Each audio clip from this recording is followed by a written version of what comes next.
Handling क्या होता है बेटा?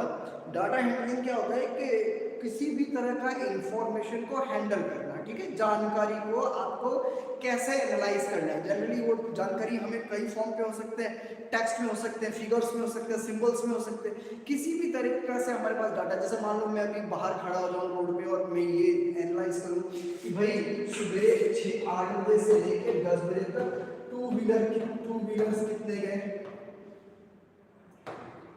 टू व्हीलर्स कितने गए, थ्री व्हीलर्स कितने गए, फोर व्हीलर्स कितने गए, उसका रिकॉर्ड रखना। मैंने मान लो रिकॉर्ड रखा, तो ये एक तरह का क्या है, इंफॉर्मेशन। ये इंफॉर्मेशन को अगर हम इकट्ठा करके रखते हैं, इसी को हम कहते हैं डाटा, ठीक है। तो इस चैप्टर में हम पढ़ने जाएंगे कुछ टर्म्स जो पहले हमें जानकारी होना चाहिए कि क्या क्या चीजें हैं, पहले वो समझ लें, उसके बाद हम आगे बढ़ते हैं, ठीक है। सब लोग क्या करो बेटा, पेज नंबर आपके बुक में जो भी न्यू बुक है उसको खोलो। मेरे पास ओल्ड बुक है और उस ओल्ड बुक में वो बहुत दूर पे पेज नंबर है, आपके बुक में कहाँ है, खोल लो एक बार सब लोग। Data handling, quickly open your book and come to the top chapter, data handling.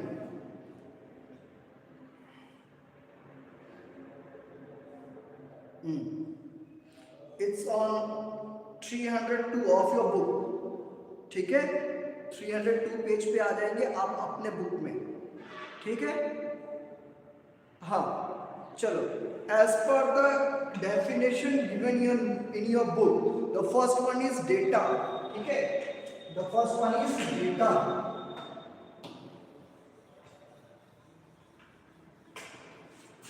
Number one, the first definition is data, ठीक है। ये क्या क्या है, जैसे मैं बोल के जा रहा हूँ, all the definitions already in your book. I am not going to write it down on the smart board. मैं लिखने नहीं जा रहा हूँ, just listen carefully. बस ध्यान से सुनना सर क्या बोल रहे हैं, और definition you all have to write from the book itself. Book में जो डेफिनेशन लिखा है वही आपको क्लासेस टॉपिक में लिख लेना है, ठीक है। चलो मैं एक एक करके डेफिनेशन आपको बता रहा हूँ। The word data means information regarding certain things that has been collected for our use. देखो क्या होता है कि डेटा क्या होता है, कोई भी तरीका का इंफॉर्मेशन जो आप अपने यूज के लिए बड़ा कलेक्ट करते हो, ठीक है। अब मान लो मैं स्कूल में हूँ, तो एज ए स्टूडेंट या एज ए टीचर मेरे लिए क्या इन्फॉर्मेशन होना चाहिए, मेरे लिए इन्फॉर्मेशन होना चाहिए बच्चे कैसे मार्क्स ला रहे हैं, किन बच्चों को पढ़ाई कमजोर है, किस बच्चों का पढ़ाई अच्छा है, पिछले साल मेरे कैसे रिजल्ट हुए, इस साल मेरे कैसे रिजल्ट होंगे, तुम्हारे भी कुछ इसी तरह से। या मैं सोचूं कि आसमान में चिड़िया अभी 9 से 12 बजे तक कितनी उड़ के जा रही है, कौवा उड़ के जा रहा है, मैना उड़ के जा रहा है, तोता उड़ के जा रहा है, क्या ये इन्फॉर्मेशन मेरे काम का है? नहीं। तो ये मेरे इंफॉर्मेशन के काम का नहीं है। जो लोग इनका स्टडी कर रहे होंगे चिड़िया जानवरों को, वो इंफॉर्मेशन उनके काम का होगा, ठीक है। तो जब भी हम डेटा लेते हैं बेटा, तो कोई डेफिनेट पर्पस होता है कि भाई ये डेटा क्यों इंफॉर्मेशन हम इकट्ठे कर रहे हैं, क्योंकि उससे हमें डील करना है आगे में चल करके, इसलिए हम इंफॉर्मेशन लेते हैं। तो कहते हैं the word data means information regarding certain thing. अब सर्टेन थिंग्स क्या हो सकता है, कुछ भी चीज हो सकता है, बस इतना याद रखना वो तुम्हारे काम का होना चाहिए। अब वो that has been collected for our use, the data can be obtain in any of the following forms. अच्छा, अब डेटा कैसे कैसे फॉर्म पे आएगा, डेटा कई फॉर्म पे आता है, जैसे टेक्स्ट। अब ये किताब में लिखा हुआ है, ये क्या है, एक तरह का टेक्स्ट लिखा हुआ है, ये भी एक तरह का इंफॉर्मेशन है। हम कोई मान लो कोई स्टोरी पढ़ रहे हैं, कोई भी या मैथ्स का कोई सवाल कर रहे हैं, तो हमारे को दिया है ना कि हाँ भाई द लेंथ इज इतना, द ब्रेथ इज इतना, ये क्या है, टेक्सचुअल फॉर्म पे हमारे को दिया गया इंफॉर्मेशन। तो वो या तो वो टेक्स्ट के फॉर्म पे हो, फिगर के फॉर्म पे हो इंफॉर्मेशन। जैसे हमने सिमेट्री पढ़ रहे थे तो कई फिगर बने थे, तो उस फिगर को देख के हमें समझना है कि भाई ये इंफॉर्मेशन क्या चीज के बारे में पूछ रहा है, क्या हमको करना है। सो फिगर के बारे में हो, इमेज के बारे में हो, नंबर के बारे में हो, ग्राफ्स के बारे में हो, सिंबल के बारे में, ये सब वेरियस वे है जिसके द्वारा हम क्या करते हैं, इंफॉर्मेशन को इकट्ठा करते हैं, और उसी इंफॉर्मेशन को हम कहते हैं डेटा। पहला पार्ट क्लियर हो गया। हाँ, दूसरा आता है रॉ डेटा। रॉ डेटा क्या होता है, जैसे हम बोलते हैं ना कच्चा सामान, ना, जैसे हम कुछ भी सामान लेके आते हैं वो कच्चा होगा, उसको तैयार करते हैं तब जाके उसको फिनिश गुड्स बनता है। तो रॉ डाटा भी कुछ इसी तरह से होता है। कई इंफॉर्मेशन जो हम इकट्ठा करते हैं जिसको हमने कुछ अरेंज लिया, जैसे मान लो मैं क्लास में आया आपके और पूछा अच्छा बताओ बेटा सब लोग खड़े हो जाओ और ये बताओ कि सबको PT 2 में क्या क्या मार्क्स मिले थे, 20 में कितने मार्क्स मिले थे। तो फर्स्ट बेंच से स्टार्ट कर दिया, किसी बच्चे ने कहा सर मेरे को तो 3 मिला है, किसी ने कहा 20, किसी ने कहा 5, किसी ने 17। तो मैंने ऐसे इकट्ठा कर लिया इन्फॉर्मेशन, क्लास 40 बच्चों का डेटा ले लिया। तो इस डेटा को क्या कहेंगे, रॉ डेटा, जिसमें अगर कोई मुझसे पूछेगा कि किसको ज़्यादा नंबर मिला है तो मुझे बहुत ऑब्जर्व करना पड़ेगा, वो गॉट द हाईएस्ट मार्क्स, और किसको कम मिला उसके लिए भी देखना पड़ेगा ऐसे भी। तो दैट मीन्स वो डाटा अरेंज वे में नहीं है, जैसे भी हमें जानकारी मिला हमने उसको इकट्ठा कर लिया। अगर ऐसे इंफॉर्मेशन को हमने इकट्ठा कर लिया है तो that information is called raw data. ठीक है, तो what is given in the definition part, the data obtain in the original form which not yet been arrange, जिसको अभी तक आपने अरेंज नहीं किया। अरेंज कैसे करोगे, या तो मैं कहूंगा कि जो सबसे कम लाया है बच्चा मार्क्स उससे लेते हुए पूरा हाईएस्ट तक जाओ, या तो हाईएस्ट से जो सबसे लोएस्ट तक आता है ऐसे अरेंज करो। तो ना तो मैंने ऐसे अभी तक किया है, बस इंफॉर्मेशन इकट्ठा कर लिया बेटा, that's why this considered as raw data. The second one is raw data. ठीक है, रॉ डेटा क्या होता है, ऐसा डेटा जो आपने जस्ट इकट्ठा किया है लेकिन उसको अभी तक आपने अरेंज नहीं किया है, चाहे असेंडिंग ऑर्डर और in descending order, just information इकट्ठा हो गया। जैसे मैंने कहा क्लास का मार्क्स, सभी बच्चों से बोला कि बेटा चलो अपना अपना मार्क्स बता जाओ, ना मैंने रोल नंबर पूछा कि आप कौन से रोल नंबर को, ये भी नहीं पूछा। पता चला मेरा फर्स्ट बेंच में 17 रोल नंबर बैठा है, उसी के साथ में 39 बैठा है, उसके पीछे 1 रोल नंबर बैठा है। तो मैंने बस उसका नाम पूछा, रोल नंबर साइड में लिखा और नंबर लिखते चले गया मार्क्स। मतलब ना रोल नंबर अरेंज वे में है ना मार्क्स अरेंज वे में है, और मैंने बस इंफॉर्मेशन इकट्ठा कर लिया, 40 का 40 बच्चों का डेटा इकट्ठा कर लिया, उस डेटा को कहते हैं रॉ डेटा, जिसको ऊपर मैंने कोई अभी तक कार्रवाई नहीं किया है। ठीक है, जस्ट सिर्फ इंफॉर्मेशन इकट्ठा करना, उस डेटा को कहते हैं रॉ डेटा। चलो coming to the next one, array. Array क्या होता है, The next is array। अब जब डाटा आएगा मेरे पास तो क्या करूंगा मैं, जब मुझे फुर्सत मिलेगा तब क्या करूंगा, during that time I will try to arrange all this data in ascending order और इन डिसेंडिंग ऑर्डर। ये करूंगा कि जब मेरे पास, क्योंकि मान लो करके तुमको प्रिंसिपल मैडम ने पूछा भाई राजीव सर आपके क्लास में किस बच्चों का क्या मार्क्स मिला है, बताओ सबसे ज्यादा किसको मिला है या सबसे कम किसको मिला है। तो उनके सामने तो मैं ऐसे ऐसे कैलकुलेट ढूंढने की कोशिश नहीं करूंगा ना बेटा।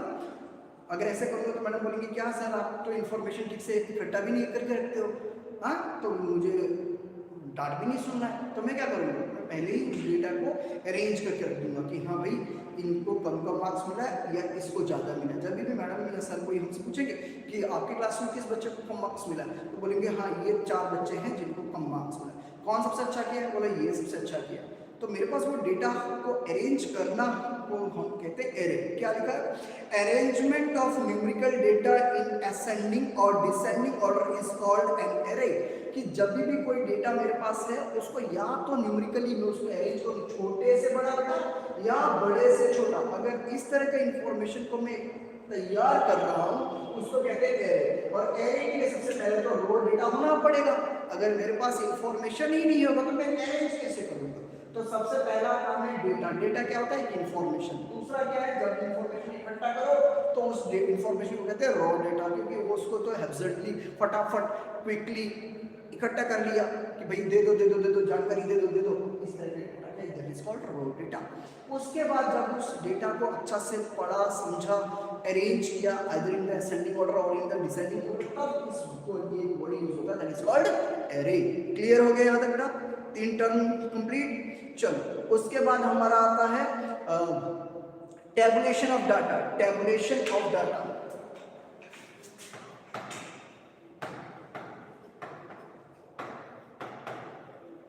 टेबुलेशन ऑफ डाटा क्या होता है, डेटा को सही तरीके से टेबल के फॉर्म पे अरेंज करना। अच्छा बुक में आपके देखते हैं क्या लिखा है, arranging the data in a systematic manner in the form of table is called tabulation और प्रेजेंटेशन ऑफ डेटा। ठीक है, इसको टेबुलेशन ऑफ डेटा कहते हैं या प्रेजेंटेशन ऑफ डेटा। ठीक है, तो जब डेटा को आप टेबल के फॉर्म में, जैसे मान लो मैंने क्लास में इस तरह का टेबल बना दिया ना, और ऐसे लिख दिया कि ये लिख दिया मार्क्स और लिख दिया नंबर ऑफ स्टूडेंट्स। ठीक है, अभी बीच का नहीं लिखा, बीच का क्या लिखते हैं ये पेपर में, ठीक है, बीच का क्या लिखते हैं मार्क्स, ये मार्क्स हो गया, ये नंबर ऑफ स्टूडेंट्स। जैसे मैंने मार्क्स किया 0 से लेकर के 10 पाने वाले या 5 पाने वाले, 0 से 5 से 10 पाने वाले, 10 से 15 पाने वाले और 15 से 20 पाने वाले, ऐसे होते हैं। अब मैंने इस डेटा को दिया, मैंने पूछा बच्चों को अरेंज करके, तो 0 से 5 पाने वाले मेरी क्लास में कुछ थे 6 बच्चे, ठीक है, 5 से 10 पाने वाले कुछ थे 12 बच्चे, ऐसे करते करते मैंने अरेंज करके रख दिया। तो जब इस तरह का अरेंज करना डेटा को, इसी को कहते हैं बेटा टेबुलेशन। देखो टेबल के फॉर्म पे रखा है ना, दिख रहा है कि नहीं दिख रहा है? हाँ, इस तरह के टेबल के फॉर्म पे रखने को कहते हैं टेबुलेशन ऑफ डेटा। ठीक है बेटा, तो बुक में लिखा है arranging the data in a systematic way और in the form of table is called tabulation और प्रेजेंटेशन ऑफ डेटा।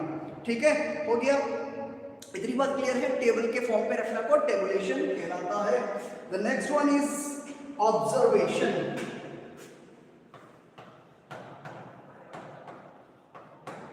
अब ये क्या टर्म है? ऑब्जर्वेशन है कि each numerical figure is data is called N observation, कि जब भी डेटा हो उसमें जो न्यूमेरिकल फिगर है उसको कहते हैं हम observation.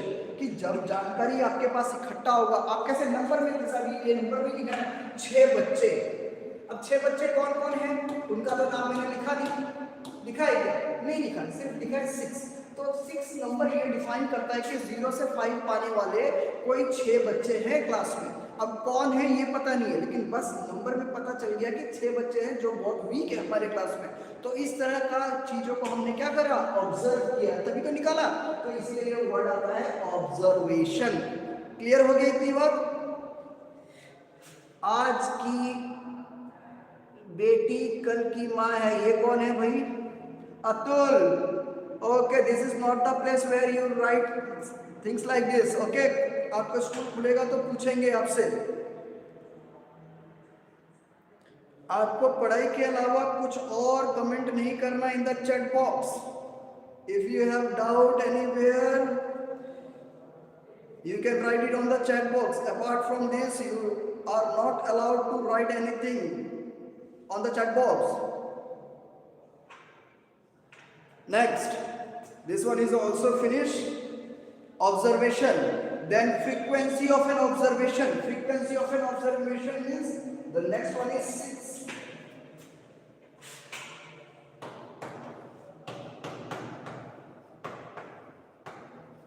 Frequency of an observation. Frequency क्या होता है बेटा? वो चीज कितनी बार रिपीट हुआ है। जैसे हो सकता है ना, तुम्हारे क्लास में कुछ बच्चे को मैंने बोला कि कितना मार्क्स मिला, बोला सर 17। अच्छा, 3 बेंच के बाद एक और पूछा तुम्हारे को कितना मिला, उसने भी कहा सर 17। एक और बच्चा बोला 17। अगर मान लो क्लास में 6-7 बच्चे 17 ही नंबर लेके आए, तो मतलब एक ही डेटा या एक ही इंफॉर्मेशन कितनी बार आ गया? मान लो 7 बच्चों ने लाया तो 7 बार आ गया ना। तो जब कोई इंफॉर्मेशन एक ही बार रिपीट होते जाती है, कितनी बार जो रिपीट हुई उसी को कहते हैं फ्रीक्वेंसी। चलो देखते हैं आपके बुक में लिखा है क्या। The number of times a particular observation occur. A number of time a particular observation occur, कि एक पर्टिकुलर ऑब्जर्वेशन कितनी बार ऑकर किया। जैसे मैंने बोला 17 एक नंबर है, 17 is the observation, 17 is the number. अच्छा, कितनी बार आया? तो क्लास में देखा 7 बच्चों का यही नंबर आ गया। तो हमने कहा कि वो चीज कितनी बार रिपीट हो गया?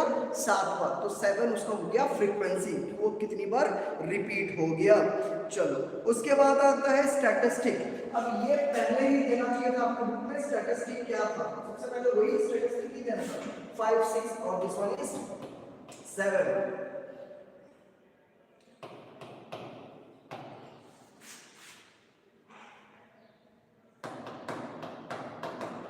ठीक है, ये स्टैटिस्टिक क्या है? तो जैसे हम मैथ्स पढ़ रहे हैं, मैथ्स में एक ब्रांच होता है, ठीक है बेटा, जैसे हम बोलते हैं ना पेड़ों की डालियां, ठीक है, होता तो शुरुआत वो तना से है, ऐसे करके पेड़ होते हैं आपके पास, ऐसे पेड़ है, तना तना से होते हुए ऐसे पेड़ का डालियां ऐसे से निकल जाती है, तो उसी तरह से मैथमेटिक्स भी है। मान मैथमेटिक्स वो तना है जिससे कई डालियां ऐसे निकल गई है, उसी डालियां में एक डाली का नाम है ये स्टैटिस्टिक। मान के चलिए अभी के लिए कि it's a branch of mathematics, वो मैथ का ही एक हिस्सा है जो हमें क्या करता है, मैथ्स को एक अलग नजरिए से देखने में हेल्प करता है। वो हमें डेटा के फॉर्म पे इंफॉर्मेशन देता है। जो लोग को न्यूमेरिकल्स को समझने में मुश्किल होता है तो उनके लिए वो कई ऐसे मीन्स एंड मेथड दे देता है जिसके कारण उनको ये इंफॉर्मेशन समझ में आ जाए। जैसे आगे में हम चलेंगे, पिक्चोग्राफ के बारे में पढ़ेंगे, बार ग्राफ के पढ़ेंगे, ये सब इसी ब्रांच के अंदर आता है कि भाई इंफॉर्मेशन तो देना है, हर के लिए एक्सेसिबल हो जाए, हर कोई समझ जाए। अब हर कोई तो इतना नहीं कि पढ़ा लिखा है वो आसानी से समझ जाए। नंबर दे देंगे 65 बड़ा है कि 75 बड़ा है, तो बहुत ऐसे लोग हैं जिनको पता नहीं चलेगा कि दोनों में बड़ा कौन है, क्योंकि दे दो नंबर ही उनको पता नहीं है, तो कैसे बताएंगे कौन बड़ा है। लेकिन अगर किसी और तरीके से, जैसे हम बार ग्राफ में हो जाएंगे, ये कैसे करके लाइन खींच के बोलेंगे कि डबल ये 65 है और ये 75, बताओ कौन बड़ा है, तो बुद्धू भी होगा वो कहेगा कि ये बड़ा पेपर दिखाई दे रहा है, मतलब ये वाला जो भी वैल्यू होगा वो greater than the previous one, वो कह देगा। तो इसका मतलब ये है कि वो स्टैटिस्टिक्स क्या है, मैथ्स का ही एक ब्रांच है जो हमें कई चीजों को समझने में क्या करता है, हेल्प करता है। वो इंफॉर्मेशन को, डेटा को हमारे को कई अदर फॉर्म पे लिख के समझने में हमारे को हेल्प करता है। चलो देखते हैं आपके बुक में रिगार्डिंग दिस क्या डेफिनेशन दिया है। It is a science that deal with the collection, presentation, analyse and interpretation of numerical data. बहुत बढ़िया स्टेटमेंट दिया है आपका। क्या है ये, मैथ्स का एक ब्रांच है जो एक कह सकते हैं इज द साइंस, जो मैथ्स का ब्रांच है, लेकिन साइंस कहने का मतलब साइंस सब्जेक्ट नहीं, साइंस मतलब समझने के लिए एक वर्ड यूज किया गया है जो हमें इंफॉर्मेशन को क्या क्या करने में मदद करता है। स्टैटिस्टिक्स के अंदर हम चीजों को क्या करते हैं, कलेक्ट करते हैं। क्या करते हैं, कलेक्शन। स्टैटिस्टिक्स के अंदर हम कई चीजों को करते हैं, जैसे क्या क्या चीज को करते हैं, सबसे पहला हम चीज करते हैं कलेक्शन। भाई इंफॉर्मेशन को हम इकट्ठा करेंगे कि नहीं करेंगे, विदाउट इंफॉर्मेशन हम क्या करेंगे, कुछ कर पाएंगे। इंफॉर्मेशन को पहले कलेक्ट करके लेके आओ, फिर उसके बाद देखा है प्रेजेंटेशन। भाई उस इंफॉर्मेशन को क्या करना है, प्रेजेंट करना है, किसी के सामने प्रेजेंट करना है, अपने सामने प्रेजेंट करना है। चलो पहले प्रेजेंट कर सकते हैं। फिर एनालाइज, एनालिसिस बोलते हैं। एनालाइज करना, जैसे मान लो मैंने लेके आया, मैंने तुम्हारी क्लास का इंफॉर्मेशन इकट्ठा किया, फिर एनालाइज करूंगा ना बेटा कि किसको कम मार्क्स, किसको ज्यादा मार्क्स, तो उसको एनालाइज करना, जज कर लिया हाँ भाई ये 5 तो कम ही कहलाता है, 17 तो ज्यादा ही कहलाता है, तो उसके हिसाब से एनालाइज करना। फिर उसके बाद है उसको इंटरप्रिटेशन।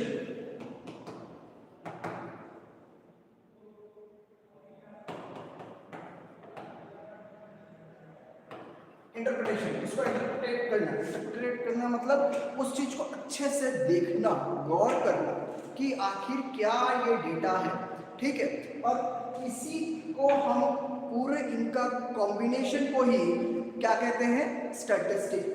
इन सब का कॉम्बिनेशन को ही हम क्या कहेंगे बेटा, स्टैटिस्टिक। मतलब स्टैटिस्टिक वो साइंस हो गया, मैथ्स के अंदर का एक बात हो गया जो हमको कहता है आप डाटा को पहले कलेक्ट कीजिए। ये थोड़ा सा उल्टा पुल्टा है, पहले काम ये होगा। फर्स्ट क्या होगा, जब भी हमारे पास डाटा होगा बेटा, सबसे पहले हम काम करेंगे इसको, फर्स्ट इसको करेंगे कलेक्शन, दूसरा उसको कहेंगे एनालाइज, तीसरा उसको कहेंगे इंटरप्रिटेशन, और चौथा में करेंगे प्रेजेंटेशन। ठीक है, जनरली आपके बुक में सीधा सीधी ऐसे दे दिया, लेकिन जनरली जब हम इंफॉर्मेशन इकट्ठा करते हैं सबसे पहले क्या करते हैं, भाई कलेक्ट करना है, कहीं से भी कलेक्ट करके लेके आओ, कोई भी इंफॉर्मेशन कलेक्ट करके लाओ जो हमारे यूज का है, उसको फिर एनालाइज करो, जज करो कि क्या है, इंटरप्रेट करो कि हाँ भाई कैसे सीक्वेंस में रखना है, और लास्ट में उसको क्या करना है, अपने को प्रेजेंट करना है, ताकि जिसके सामने हम प्रेजेंट करें उसको डाटा को हमारी तरह जो तकलीफ हमने सहा है उसको समझने के लिए वो ना समझे, उसको सीधी फॉर्म पे मिल जाए, वो उसको देखे, एनालाइज करे, कंक्लूजन में पहुंच जाए कि what is all this information about, सीधा क्या इंफॉर्मेशन है वो उसको पता चल जाए। तो स्टैटिस्टिक वो ब्रांच हो गया मैथमेटिक्स का जो ये चारों काम करती है। पहला करना कलेक्शन, दूसरा करना उसको एनालाइज करना कि क्या इंफॉर्मेशन लाया है, तीसरा उसको इंटरप्रेट करना, और लास्ट में उसको प्रेजेंट करना। ये सभी हम डाटा हैंडलिंग के अंदर ही पढ़ रहे हैं। क्लियर हो गया ये बात? तो ये सब चीज हमको समझना है कि होता क्या है। चलो, और आता है एक next tally mark. While arranging raw data into tabular form use a tally mark. अब चलो, अब हमने क्या कहा था यार, थोड़ी देर पहले हमने कहा था कि हमें टेबल, ये है टेबल, टेबुलर डेटा या इंफॉर्मेशन, ठीक है। अब हमने कहा था कि क्लास में 0 से लेकर 5 मार्क्स तक पाने वाले 6 बच्चे, 5 से 10 पाने वाले 12 बच्चे एंड सो ऑन। अब क्या होता है, कई बार फिर वही कहानी की ये नंबर में आ गया, फिर मेरे से बुद्धू कोई बोले अरे मुझे तो समझ नहीं आया, तब क्या करेंगे? तब उनके लिए क्या करते हैं, हम डाटा को एक और तरीका से रिप्रेजेंट करते हैं। उसके लिए वर्ड यूज करते हैं टेली। आपके बुक में देखो दिया है टेली, कहाँ दिया भाई, हाँ टेलीमार्क, इसको कहते हैं टेली, ठीक है। टेली क्या करता है, हमको जैसे ये 6 है ना, तो हमको ऐसे लिखना है 1 2 3 4, 4 लाइन ऐसे हो गया, 5 ऐसे करके हम क्या करते हैं, काट देते हैं, इसको कहते हैं 5, और यहाँ पे 1 करते हैं 6, ठीक है। तो चाहे कितना भी बुद्धू हो ना, वो जानवर को दिख रहा है, लोगों को दिख रहा है, उसको इतना तो पता है 1 2 3 4 नंबर में पता नहीं, तो इंग्लिश नहीं पढ़ा है ना, ये तो इंग्लिश में लिखा है 6, इंग्लिश में लिखा है 6 को इंग्लिश नहीं जानता, तो वो कम से कम इसको देखते तो समझ जाएगा कि ये 4 डंडी मतलब 4 है, और एक 5 और एक ये 6, मतलब क्लास में कुछ 6 बच्चे हैं जिनको इतना कम मार्क्स मिला है, 0 से 5 के बीच में आए हैं। हाँ बेटा, यस सर, क्लियर है, इतना क्लियर है। तो from this page, page number 302, जितने भी इंफॉर्मेशन थे मैंने दे दिया आपको, दे दिया, क्विकली रिवाइज कर लेते हैं। हाँ नो प्रॉब्लम। सबसे पहले इंस्ट्रक्शन आप ले लिए हो उसको कहेंगे डेटा। दूसरा है रो डेटा, जब डेटा ऐसे ही ओरिजिनल फॉर्म में कलेक्ट किया गया है, उसमें कोई सुधार नहीं किया गया, जस्ट इंफॉर्मेशन को आपने लिया है, उसको कहेंगे रो डेटा। दूसरा है अरे, जब डेटा आपके पास आएगा you will try to arrange all this data in ascending order और in descending order according to your use. अपने यूज अनुसार उस इंफॉर्मेशन को या तो आप छोटे से बढ़ते क्रम में या बढ़ते से छोटे क्रम में अरेंज करोगे, उस अरेंज को ही अरे कहते हैं। देन टेबुलेशन ऑफ डाटा या प्रेजेंटेशन ऑफ डाटा, जब डेटा आया आपके पास उसको इस तरह से टेबल के फॉर्म में तैयार करना ही टेबुलेशन कहलाता है। ऑब्जर्वेशन क्या है, कोई भी डाटा को आप कोई भी नंबर को, न्यूमेरिकल फिगर को, सिंबल को अच्छे से जांच पड़ताल करना, देखना, वो ऑब्जर्वेशन कहलाता है। फ्रीक्वेंसी ऑफ एन ऑब्जर्वेशन, जब आपने ऑब्जर्वेशन को ऑब्जर्व किया तो वो कितनी बार रिपीट हुआ है, कितनी बार रिपीट हुआ है, उसके लिए वर्ड यूज होता है फ्रीक्वेंसी। जैसे मैंने क्लास में कहा कि क्लास में 17 मार्क्स पाने वाले कुछ 7 बच्चे, तो मतलब 17 कितनी बार आया, 7 टाइम्स आया, इसीलिए उसको ये वर्ड यूज हुआ फ्रीक्वेंसी। फ्रीक्वेंसी मतलब वो घटनाएं कितनी बार घटी, तो वो है फ्रीक्वेंसी। उसके बाद आता है स्टैटिस्टिक्स। स्टैटिस्टिक मैथ्स का ये एक ब्रांच है जो हमको हेल्प करता है क्या करने के लिए, ये 4 काम करने के लिए, कलेक्शन, प्रेजेंटेशन, एनालाइज और इंटरप्रिटेशन। अब ये चीज जो है उल्टा पुल्टा है, इसको हम समझ लेते हैं। पहले हमें चीजों को कलेक्ट करना है, दूसरा उसको एनालाइज करना है, तीसरा इंटरप्रिटेट करना है, और चौथा क्या करना है, प्रेजेंट करना है। कई बार हो सकता है इंटरप्रिटेट ये पहले भी किया जा सकता है और ये एनालाइज बाद में भी किया जा सकता है, लेकिन जनरली हम बोलते हैं टू एनालाइज पहले करो, फिर इंटरप्रेट करो, फिर उसके बाद प्रेजेंट करो, और इस तरह से प्रेजेंटेशन करने को हमारा स्टैटिस्टिक कहलाता है। और लास्ट में जो हमने अभी पढ़ा है 6 7 पार्ट में 8 पार्ट में, that is Tally, TALLY, Tally, मतलब डेटा को कैसे लिखना है, ऐसे फॉर्म पे लिखना है जो इजीली एक्सेसिबल और इजीली अंडरस्टैंड हो जाए। जैसे हमने कहा ये नंबर बहुत लोगों को समझ में नहीं आता, तो हमें इस तरह का मार्किंग करने को, जैसे ऐसे करके मार्किंग करने को टेली कहते हैं। एक लाइन का मतलब 1, 2 लाइन का मतलब 2, 3 लाइन का मतलब 3, 4 लाइन का मतलब 4, लेकिन